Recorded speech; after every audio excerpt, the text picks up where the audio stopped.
Olá pessoal, estamos de volta com o nosso quadro que já é um sucesso estrondoso, com milhares de visualizações, quebra a internet toda vez que eu coloco no ar o Nocautes Literários, esse quadro em que eu leio contos muito especiais da literatura brasileira e mundial e depois eu faço um comentário. Não é, como vocês podem imaginar, o tipo de conteúdo que mais arrasa multidões aqui no YouTube. No entanto, as pessoas que assistem estão gostando muito e eu, sobretudo, estou adorando fazer e adorando ler os comentários de vocês que, de fato, me assistem e se entregam de maneira mais intensa ao prazer e ao usufruto do que há de melhor na literatura. Eu lembro vocês que esse quadro, ele também vai ao ar na minha página do Spotify, mas eu coloco aqui no YouTube também porque as minhas experiências me mostram que podcast é muito legal, mas é muito difícil de monetizar. Já o YouTube, por outro lado, me remunera por causa das propagandas que vocês veem aqui nos meus vídeos. Então eu peço a vocês, caso vocês gostem de me ouvir lá no Spotify, recomendem o canal para os seus amigos, ouçam novamente, quem sabe, com alguma pessoa querida, amada, ouvindo aqui pelo YouTube, vocês vão ver a minha cara maravilhosa aqui na minha interpretação. Enfim, deem uma força para esse canal ou assistam os anúncios, que tal? Cliquem nos anúncios, vocês já vão estar me ajudando um pouquinho e assim eu continuo com esse projeto. Hoje nós vamos ler juntos o conto Verde Lagarto Amarelo, da minha ídola literária, a Lígia Fagundes Telles, que para mim é a pessoa mais inspiradora. Eu acho que depois de ouvir esse conto, ela vai entrar para a lista de favoritas de vocês também.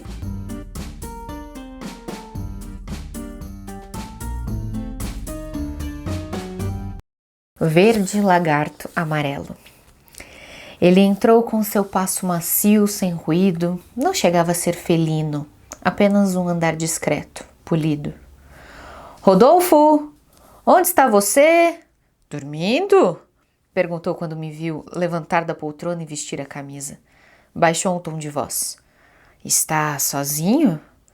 Ele sabe muito bem que estou sozinho. Ele sabe que sempre estou sozinho. Estava lendo Dostoiévski. Fechei o livro e não pude deixar de sorrir. Nada lhe escapava. Queria lembrar uma certa passagem, só que está quente demais. Eu acho que esse é o dia mais quente desde que começou o verão. Ele deixou a pasta na cadeira e abriu o pacote de uvas roxas. Estavam tão maduras, olha só que beleza, disse, tirando um cacho e balançando-o no ar como um pêndulo. Prova! Uma delícia! Com um gesto casual, atirei meu paletó em cima da mesa, cobrindo o rascunho de um conto que começara naquela manhã.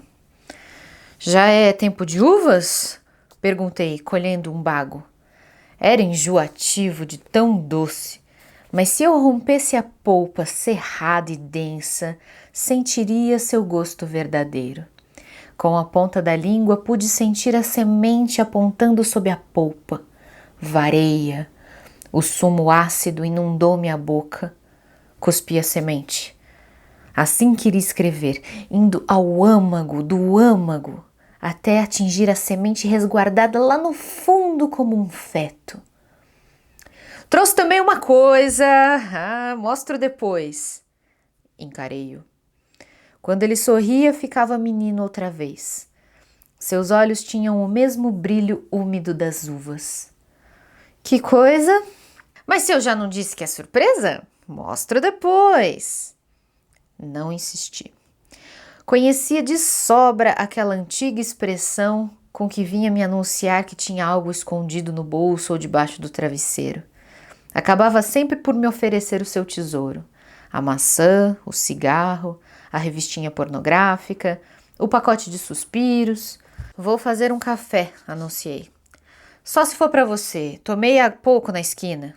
O bar da esquina era imundo e para ele o café fazia parte de um ritual nobre, limpo. Dizia isso para me poupar. Estava sempre querendo me poupar. Na esquina. Quando comprei as uvas. Meu irmão. O cabelo louro, a pele bronzeada de sol, as mãos de estátua e aquela cor nas pupilas. Mamãe achava que seus olhos eram cor de violeta. Foi o que ela disse à tia Débora. Meu filho Eduardo tem olhos cor de violeta. Ele tirou o paletó, afrouxou a gravata. E como é que são olhos cor de violeta? Cor de violeta, respondi abrindo o fogareiro. Ele riu apalpando os bolsos do paletó até encontrar o cigarro. Meu Deus, tinha um canteiro de violetas no jardim de casa. Não eram violetas, Rodolfo? Eram violetas. E uma parreira, lembra? Nunca conseguimos um cacho maduro daquela parreira, disse amarfanhando com um gesto afetuoso o papel das uvas. Até hoje não sei se eram doces. Eram doces? Também não sei. Você não esperava amadurecer. Vagarosamente, ele tirou as abotoaduras e foi dobrando a manga da camisa com aquela arte toda especial que tinha de dobrá-la sem fazer rugas, na exata medida do punho, os braços musculosos de nadador, os pelos dourados. Fiquei a olhar as abotoaduras que tinham sido do meu pai. A Ofélia quer que você almoce no domingo com a gente. Ela releu seu romance e ficou no maior entusiasmo. Gostou ainda mais do que da primeira vez. Você precisa ver com que interesse analisou os personagens, discutiu os detalhes. Domingo eu já tenho um compromisso, disse enchendo a chaleira de água. E sábado? Não me diga que sábado você também não pode. Aproximei-me da janela. O sopro do vento era ardente, como se a casa estivesse no meio de um braseiro. Respirei de boca aberta, agora que ele não me via, agora que eu podia amarfanhar a cara, como ele amarfanhara o papel. Esfreguei nela o lenço. Até quando? Até quando? E me trazia a infância. Será que ele não vê que para mim só foi sofrimento? Por que não me deixa em paz? Por quê? Por que tem que vir aqui e ficar me espetando? Não quero lembrar de nada. Não quero saber de nada. Fecho os olhos. Está amanhecendo e o sol está longe. Tem brisa de campina, cascata, orvalho gelado deslizando na corola, chuva fina no meu cabelo, a montanha e o vento, todos os ventos soprando. Os ventos, vazio, imobilidade e vazio. Se eu ficar assim imóvel, respirando leve, sem ódio, sem amor, se eu ficar assim um instante, sem pensamento, sem corpo. E sábado, ela quer fazer aquela torta de nozes que você adora. Cortei o açúcar, Eduardo. Mas sai um pouco do regime. Você emagreceu, não emagreceu? Ao contrário, engordei. Você não tá vendo? Estou enorme. Não é possível. Assim de costas você me pareceu tão mais magro. Palavra que eu já ia perguntar quantos quilos você perdeu. Agora a camisa se colava ao meu corpo. Limpei as mãos viscosas no peitoril da janela e abri os olhos que ardiam. O sal do suor é mais violento que o sal das lágrimas. Esse menino transpira tanto, meus céus. Acaba de vestir a roupa limpa e já começa a transpirar. Nem parece que tomou banho. Tão desagradável. Minha mãe não usava a palavra suor, que era forte demais para o seu vocabulário. Ela gostava das belas palavras, das belas imagens. Delicadamente falava em transpiração com aquela elegância em vestir as palavras como nos vestia. Com que diferença que Eduardo se conservava limpo como se estivesse numa redoma, as mãos sem poeira, a pele fresca. Podia rolar na terra e não se conspurcava, nada chegava a sujá-lo realmente, porque mesmo através da sujeira podia-se ver que estava intacto. Eu não.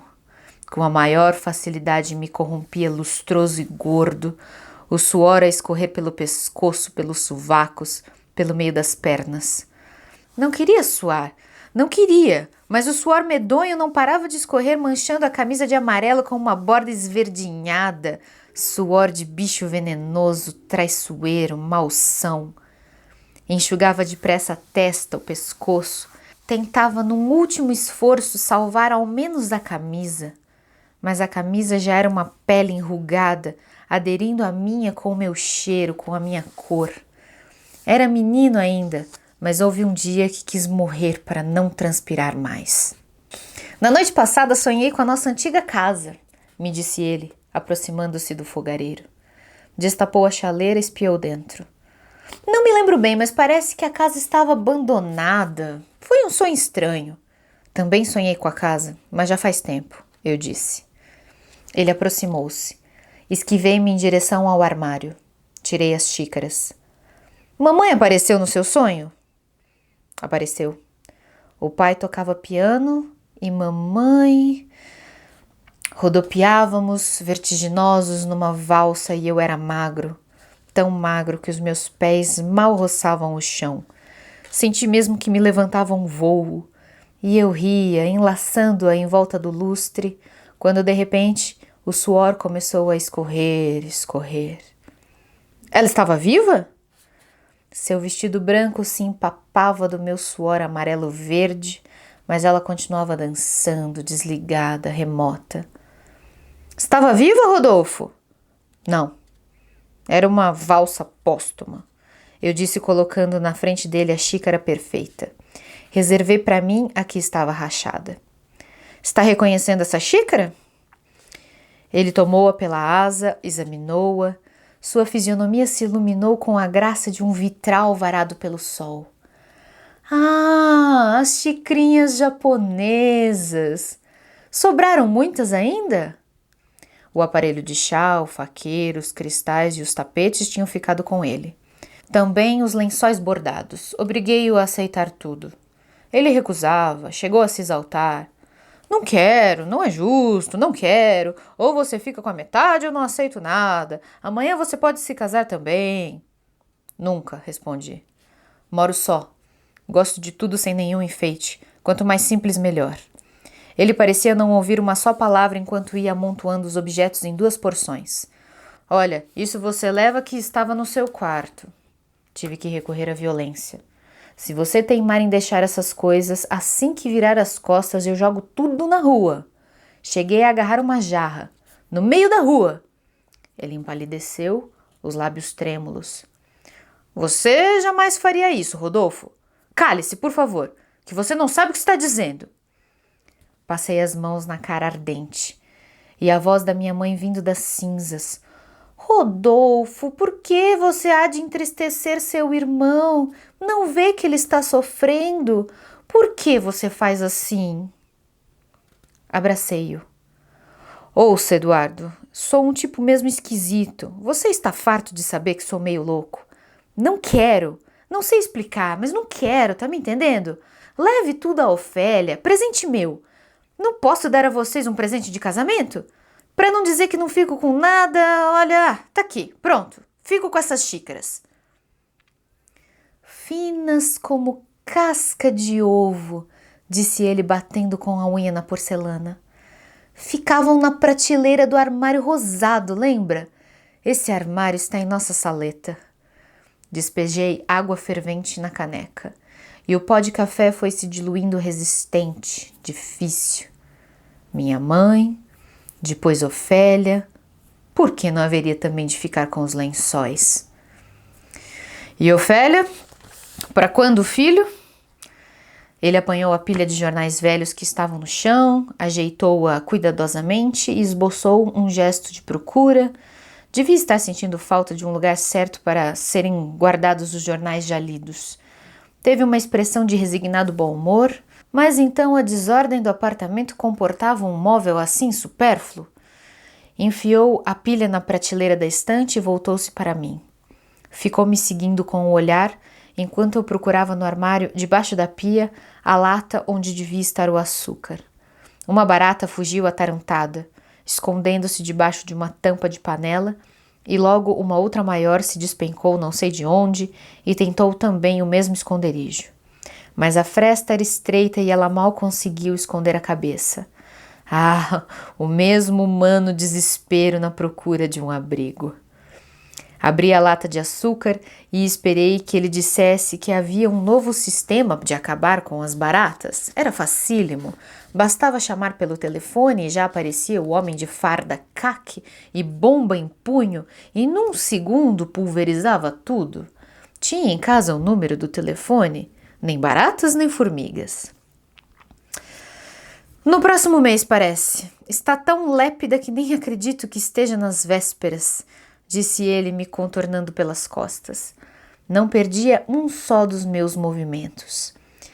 E adivinha agora quem vai ser o padrinho? Que padrinho? Do meu filho, ora? Não tenho a menor ideia. Você!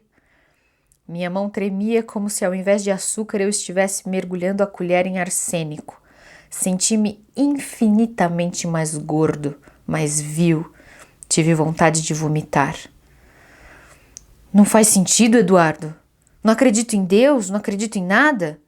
E daí? Perguntou ele, servindo-se de mais açúcar ainda. Atraiu-me quase num abraço. Fique tranquilo, eu acredito por nós dois. Tomei de um só trago o café amargo. Uma gota de suor pingou no pires. Passei a mão pelo queixo.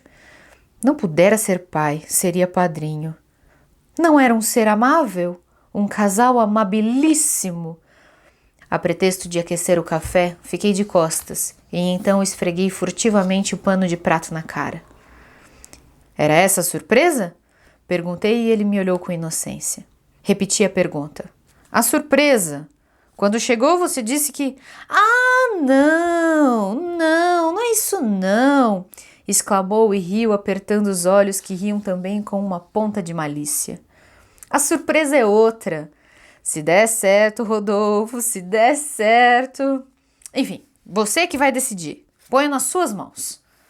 Era exatamente a expressão da minha mãe quando vinha me preparar para uma boa notícia. Rondava e ficava me observando reticente, saboreando o segredo até um momento que não resistia mais e contava. A condição era invariável. Mas você vai me prometer que não vai comer nenhum doce durante uma semana, só uma semana. E se ele fosse morar longe? Podia tão bem se mudar de cidade, viajar. Mas não, precisava ficar por perto, sempre em redor, me olhando. Desde pequeno, no berço, já me olhava assim. Não precisaria me odiar. Eu nem pediria tanto. Bastava me ignorar. Se ao menos me ignorasse. Era bonito, inteligente, amado, conseguiu sempre fazer tudo muito melhor do que eu, muito melhor do que os outros. Em suas mãos as menores coisas adquiriam outra importância, como que se renovavam. E então, natural que esquecesse o irmão obeso, mal vestido, mal cheiroso. Escritor, sim, mas nem aquele tipo de escritor de sucesso, convidado para festas, dando entrevistas na televisão. Um escritor de cabeça baixa e calado, abrindo com as mãos em garra seu caminho. Se ao menos ele... Mas não, claro que não. Desde menina eu já estava condenado ao seu fraterno amor. Às vezes me escondia no porão, corria para o quintal, subia na figueira, ficava imóvel, um lagarto no vão do muro. Pronto, agora ele não vai me achar. Mas ele abria portas, vasculhava armários, abria folhagem e ficava rindo por entre lágrimas.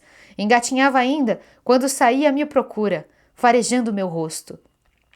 Rodolfo, não faça seu irmãozinho chorar, não quero que ele fique triste. Para que ele não ficasse triste, só eu soube que ela ia morrer. Você já é grande, você deve saber a verdade, disse meu pai olhando reto nos meus olhos. É que a sua mãe não tem nem... Não completou a frase. Voltou-se para a parede e ali ficou de braços cruzados, os ombros curvos. Só eu e você sabemos. Ela desconfia, mas de jeito nenhum quer que seu irmãozinho saiba, está entendendo? Eu entendia. Na sua última festa de aniversário, ficamos reunidos em redor da cama. Laura é como o rei daquela história, disse meu pai, dando-lhe de beber um gole de vinho. Só que ao invés de transformar tudo em ouro, quando toca nas coisas, transforma tudo em beleza. Com os olhos cozidos de tanto chorar, ajoelhei-me fingindo arrumar-lhe o travesseiro. Pousei a cabeça ao alcance da sua mão. Ah, se me tocasse com um pouco de amor.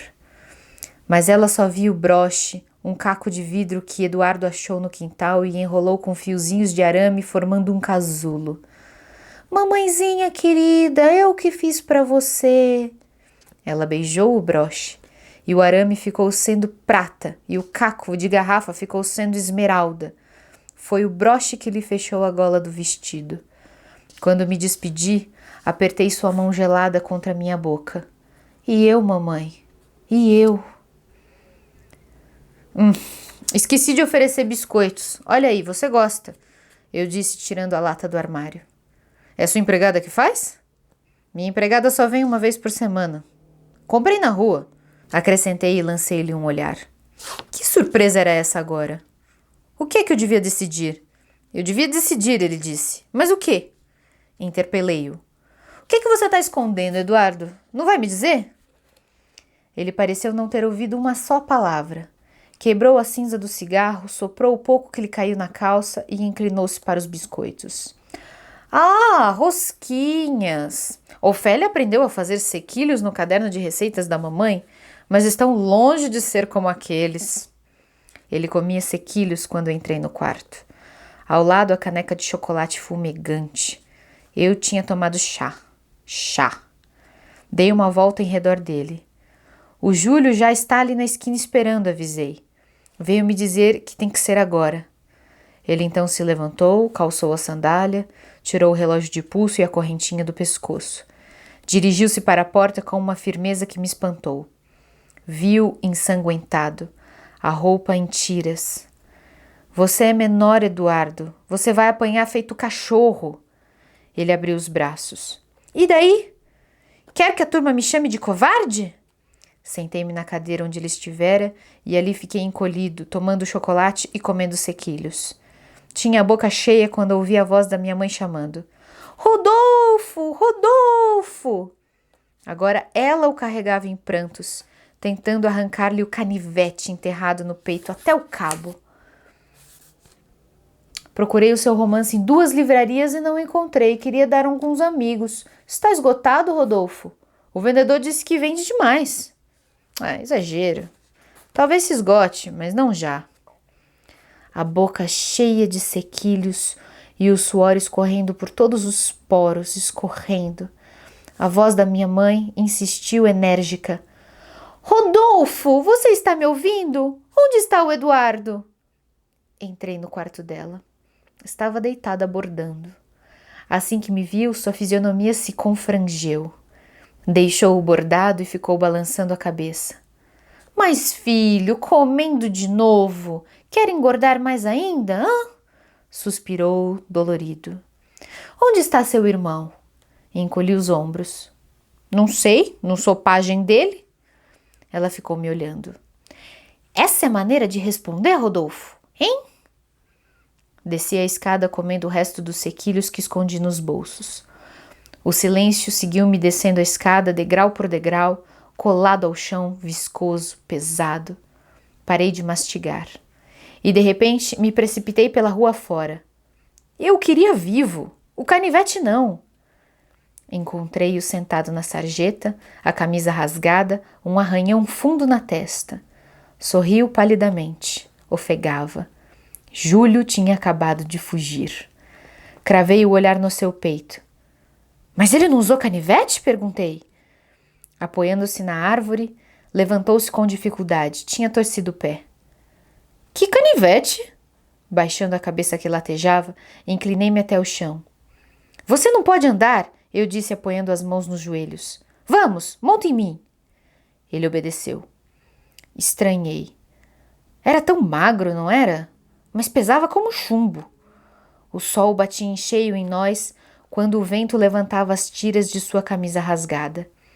Vi nossa sombra no muro, as tiras se abrindo como asas. Enlaçou-me mais fortemente, encostou o queixo em meu ombro e teve um breve soluço. Que bom que você veio me buscar. E o seu novo romance? Perguntou ele na maior excitação. Encontrara o rascunho em cima da mesa. Posso ler, Rodolfo? Posso? Tirei-lhe as folhas das mãos e fechei-as na gaveta. Era o que me restava, escrever. Seria possível que ele também? Não, não é possível, Eduardo, eu disse, tentando abrandar a voz. Está tudo muito no início, trabalho mal no calor, acrescentei meio distraidamente. Olhei para sua pasta na cadeira e adivinhei a surpresa.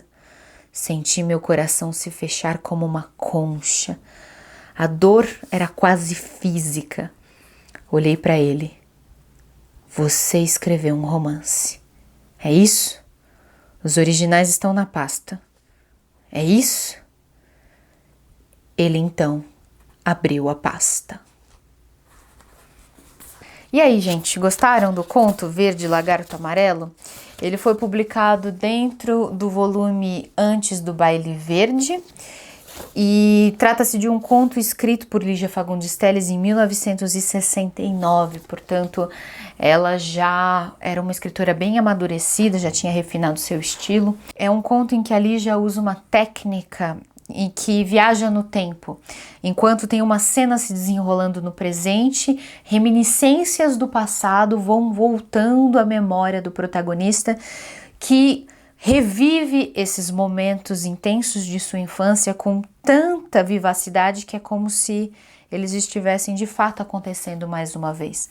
Eu tentei ser expressiva na minha interpretação, mas talvez, se vocês estiverem só ouvindo o conto e não lendo, observando como ela usa os parágrafos, como ela usa as memórias, entre aspas, talvez tenha ficado um pouco confuso. Espero que eu tenha conseguido ser clara o suficiente. Mas, se eu não fui, eu vou fazer um breve resumo. A história se passa no presente, um reencontro casual entre dois irmãos, Rodolfo e Eduardo. Rodolfo é o narrador da história, ele conta tudo em primeira pessoa, é o irmão mais velho e completamente diferente do irmão mais novo, o Eduardo. Ele é gordo, foi uma criança gorda que sempre se sentiu inadequado, inapropriado. Ele sempre lamentou muito o fato de que suava demais, ele causava repulsa até em si mesmo, pelo fato de suar tanto, enquanto seu irmão Eduardo permanecia sempre sequinho, fresco, ele quase não sujava roupa. A sua mãe tinha uma clara preferência pelo irmão mais novo, Eduardo. Era uma mulher muito bela, que gostava de ordem, que gostava de limpeza, que vivia fazendo comentários para o filho mais velho, Rodolfo. Filho, você tem que comer menos açúcar. Filho, você é responsável pelo bem-estar do seu irmão. Filho, você não deve permitir que o Eduardinho sofra, meu filho. Você tem que pensar no bem-estar do seu irmão. E por causa disso, Rodolfo cresceu sempre se sentindo inferior. Ele se compara com um lagarto verde e amarelo, como se ele fosse um ser que rastejasse, que nunca era o centro das atenções, que suava muito. Ele descrevia as manchas de suor que ele deixava nas roupas como manchas amarelas, com as bordas esverdinhadas. Há um claro problema de autoestima na vida do Eduardo. Houve ao longo de sua infância episódios que ficaram gravados na sua memória como episódios de sofrimento, a preferência que a mãe tinha pelo outro irmão, e o que dava mais raiva no irmão Rodolfo, no gordo verde lagarto amarelo, é que ele não tinha motivos reais para odiar o irmão caçula, porque o irmão caçula sempre foi muito gentil, muito fraterno, muito companheiro. Rodolfo sentia como se o irmão tivesse quase pena dele, quisesse poupá-lo, entendesse que ele era esquisito, deslocado, não tinha namorada, não tinha amigos, e percebia na atitude do irmão mais novo um certo ar de condescendência. Tudo isso pode muito bem ser fruto só da imaginação do Rodolfo, mas ele é um homem tão abalado e com autoconfiança tão reduzida, para não dizer que não há nenhuma, que ele não consegue evitar sentir assim. E na cena que se desenrola nesse conto, o irmão chega para fazer-lhe uma visita e anuncia que ele tem uma surpresa, mas sempre com aquele jeito camarada do irmão, tudo ele quer fazer suspense, mistério. E enquanto eles vão tendo uma breve conversa que não passa de futilidades, um oferece um café, o outro oferece bolacha, a Lígia, com a técnica que só ela tem, consegue dar as pistas e as indicações que constroem todo um lastro biográfico. A gente entende esse drama de família com poucas palavras. Entendemos as personalidades opostas dos irmãos. O Eduardo, o irmão mais novo, era bonito, belo, com braços de nadador, ele tinha os pelos dos braços dourados, ele tinha olhos cor de violeta, não sabemos nem o que são olhos cor de violeta, mas parece ser uma coisa muito especial e irresistível. Ele é casado com Ofélia, que também fica bem claro, era interesse amoroso do irmão mais velho, Rodolfo. Ele tem tudo, a Ofélia está grávida, então ele ainda vai ser papai. E num dos momentos mais desconfortáveis da relação entre os dois, o Eduardo convida Rodolfo para ser o padrinho desse menino que vai nascer. E enquanto isso, Rodolfo continua sendo um cara estranho. Ele virou escritor, mas ele não é nem um escritor de sucesso desse que é convidado a festas. Não, ele é um escritor recluso, meio maluco, não acredita em Deus, não acredita em nada, vive num apartamento bagunçado, com baratas dentro dos armários. Ele é um homem que consola-se na sua esquisitice assumindo o papel de escritor excêntrico. Foi a única identidade que Rodolfo conseguiu construir para si. Ele tira um certo prazer do fato de ser um escritor excêntrico, que não dá valor para coisas materiais, que finge não se importar com coisas fúteis, mas no fundo ele sofre muito pelo fato do irmão ter tido a vida que ele não conseguiu ter. Enquanto Rodolfo faz as suas reminiscências do passado, ele nos leva a uma cena muito dramática, quando os dois eram pequenos, que o irmão mais novo, o Eduardo, está prestes a sair de casa para brigar com o menino da rua, um tal de Júlio. E Rodolfo até tenta convencer, não vai lá, você é menor, você vai apanhar tudo. Mas ele acaba deixando. E enquanto o irmão sai para a rua para brigar, o Rodolfo começa a fantasiar que o irmão vai ser assassinado por esse tal de Júlio. Que muito em breve a mãe vai chegar no quarto segurando o irmão com um canivete cravado no peito, e ele começa a fantasiar a morte do seu irmãozinho perfeito, que é o favorito da mãe. Ele se dedica a essa fantasia por um tempo, até que se arrepende, né? É chamado de volta à realidade. A mãe chama ele no quarto, reclama: filho, você não para de comer sequilhos, tente comer pouco e tal. Enfim, ele se arrepende um pouco e vai correndo para a rua para ver o que foi feito do irmão, e para sua felicidade, alívio e talvez para seu horror, o menino mais novo que ele não apenas não foi esfaqueado na briga de rua, como ele se saiu vencedor. O Eduardo era tão perfeito que ele tinha até mesmo conseguido ganhar na briga com o menino maior. Ele tinha só um corte na testa, estava mancando um pouquinho, mas estava lá, inteiro, vencedor. E Rodolfo se sente então, mais uma vez, um lixo de pessoa, um trapo humano, por ter desejado a morte do seu irmão. E para deixar ele ainda mais com remorso, o irmão é super fofo com ele, o pequenininho, né? Ele se oferece: vem aqui no meu colo, você não pode andar, tal, você acabou de apanhar.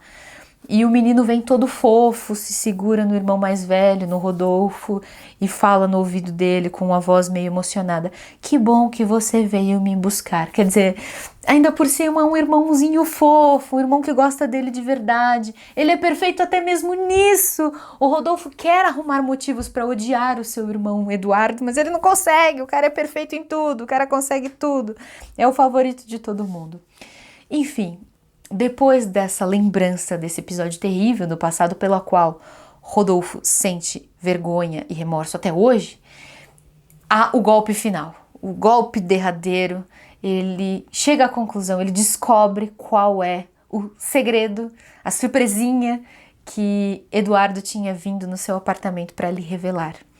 Ele estava carregando uma pasta, e dentro daquela pasta havia os originais de um romance que Eduardo tinha acabado de escrever.